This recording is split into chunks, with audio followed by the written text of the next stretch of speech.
How did you feel after London Bridge? Oh, wow. Okay. Do I have to explain about London Bridge? You don't have to do it. You don't have to do anything. I think it makes sense to give context to the people as to what happened in London Bridge. Okay. So for those who are not aware, and there's probably many of you, so if you know about London Bridge, there was an unfortunate incident where some individuals decided to take a van and they decided to, I guess, mow down people. They had an obvious intention to kill people, basically. Yeah. And I was probably one of the very first people who saw the incident, and quite experienced, because I was like probably centimeters or inches away from, being knocked down, being killed, or into the river, because that's how close we were on the bridge. Like, if they knocked me over, then I could have been way deep. And I guess that's just even the most amazing thing about God, really, just that whole protection, really, and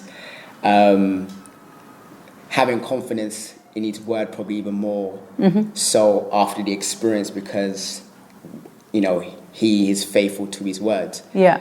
And I think you've probably quoted Psalm 91 many times in many Raw Talk episodes, but, when it actually says that, He will shelter us, He will cover us, He will protect us.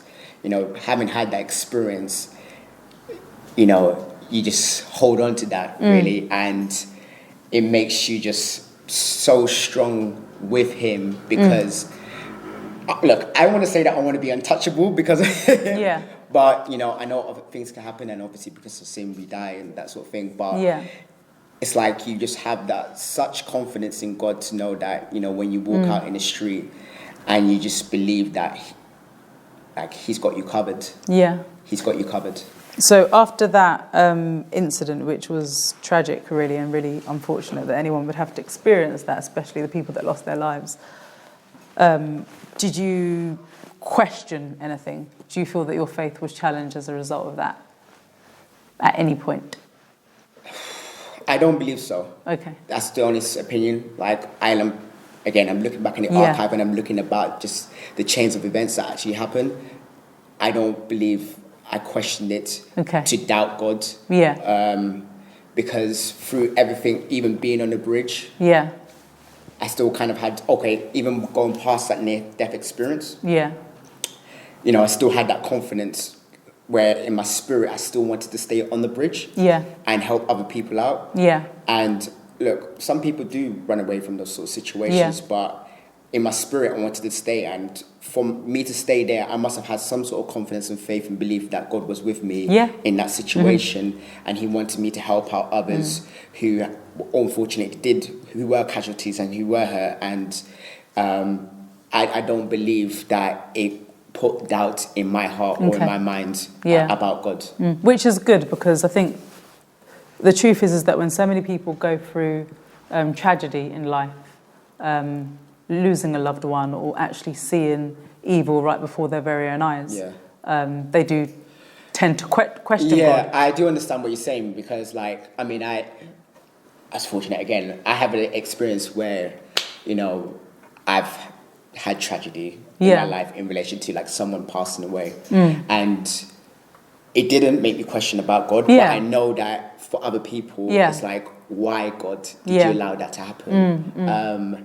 And it makes people move away from God, because again, they will look back to the word and they don't, obviously with different eyes, they give a different interpretation, and they're wondering, well, God, what's happened, I hear that at different points, but given that, John the Baptist, great, prophet, had his head chopped off. Yeah. Jesus Christ himself was crucified. Many of the apostles were persecuted. So there is nowhere really in the Word of God where it confirms that we will not go through these things and that we won't go through tragedy. People die. It's part of life in that sense. And I'm not saying that to be flippant in relation to it at all. But it's, as tragedy occurs, it doesn't mean that God isn't who He says He is. Yeah. there may be a lack of understanding in relation to God. Look, sometimes I don't understand why God does not intervene in relation to certain tragedies that take place. That doesn't affect my faith in him. It just gets me to a point where I'm able to say, God, I don't understand. Help me understand, because I'd like to understand. I think that the world that we live in is, there is a lot of evil that's out there. And not everybody, it doesn't seem as if everybody is being protected because they're being hurt. But I still believe in God. I still believe that God is a God that is good. And God is a God that loves his children. And that would be all of us. And that he doesn't want even one of us to be lost. And he would not want to forsake any of us. But there are mysteries that I don't understand. And I more or less just have to say, God, you know what, I don't understand why these things are happening. But you understand. And I'd like you to tell me, reveal it to me. Yeah, of course.